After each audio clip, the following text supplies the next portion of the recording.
Nos acompaña desde Washington Patricio Zamorano. Él es catedrático de la Universidad George Washington, además editor del portal Infoaméricas. Le damos la bienvenida, señor Zamorano. Un nuevo caso de violencia policial con tintes racistas. Ahora cobra la vida del joven Freddie Gray. Su lectura inicial.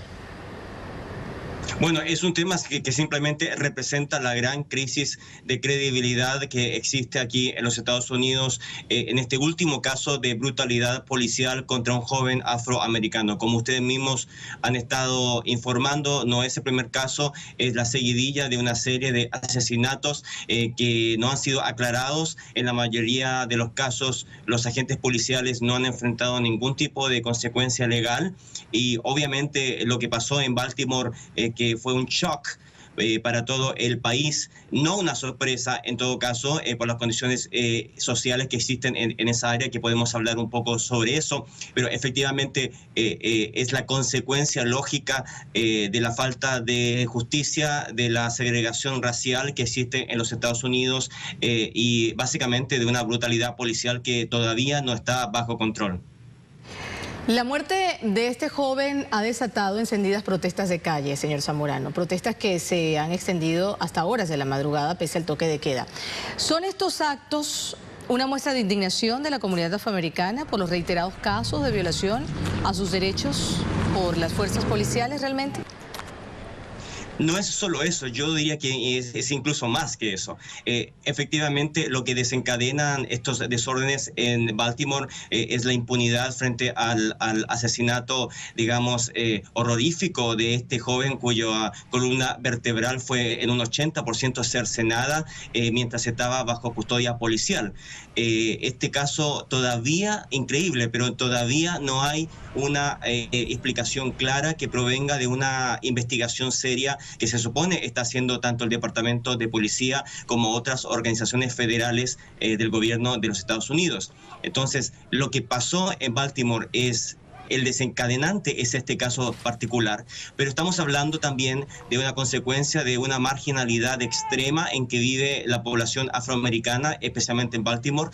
Baltimore tiene un 25% de pobreza como ciudad, es decir, 1 de cada 4 habitantes de esa ciudad es pobre. De eso un gran porcentaje son, por supuesto, afroamericanos.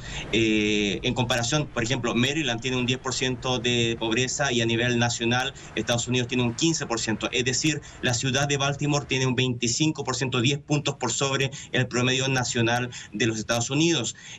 Más de un 50% de los hombres afroamericanos mayores de 16 años, por ejemplo, tiene empleo, es decir, la mitad de ellos no tiene ningún tipo de sustento formal en comparación con solo un 30% de los blancos, por ejemplo, mayores de 16 años no tienen empleo. Es una zona marginal, es una zona segregada. Entonces, esta violencia de los jóvenes se desencadena por el caso de este joven asesinado en custodia policial, pero representa todo un problema social grave que existe en los Estados Unidos y que pone en entredicho un poco el desarrollo aparente de la sociedad de Estados Unidos en el contexto mundial, ¿no? Pongamos en relieve justamente ese contexto social que evidencia Estados Unidos en este minuto, y entre las tantas declaraciones que hemos escuchado por parte de los pobladores, alguien decía en un momento: es posible recuperar Baltimore.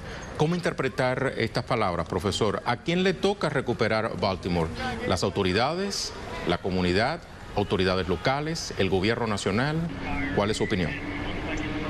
Bueno, es una responsabilidad sin duda compartida.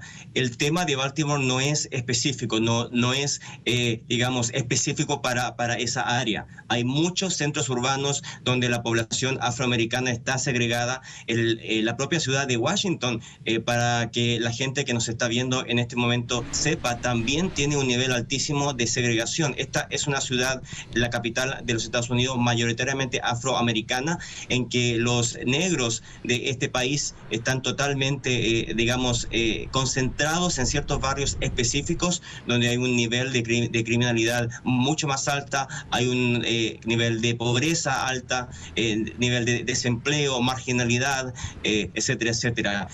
A nivel educacional, por ejemplo, las escuelas de Washington no son de las mejores del país, lo que es una vergüenza para la capital de los Estados Unidos, ¿no? Washington, por ejemplo, era una de las ciudades más violentas de los Estados Unidos, con más homicidios hace 20 años. Eso ha cambiado, ha mejorado en algo, pero todavía es una ciudad segregada. Es el caso de otras ciudades como Chicago, Los Ángeles, las grandes ciudades de los Estados Unidos segregadas.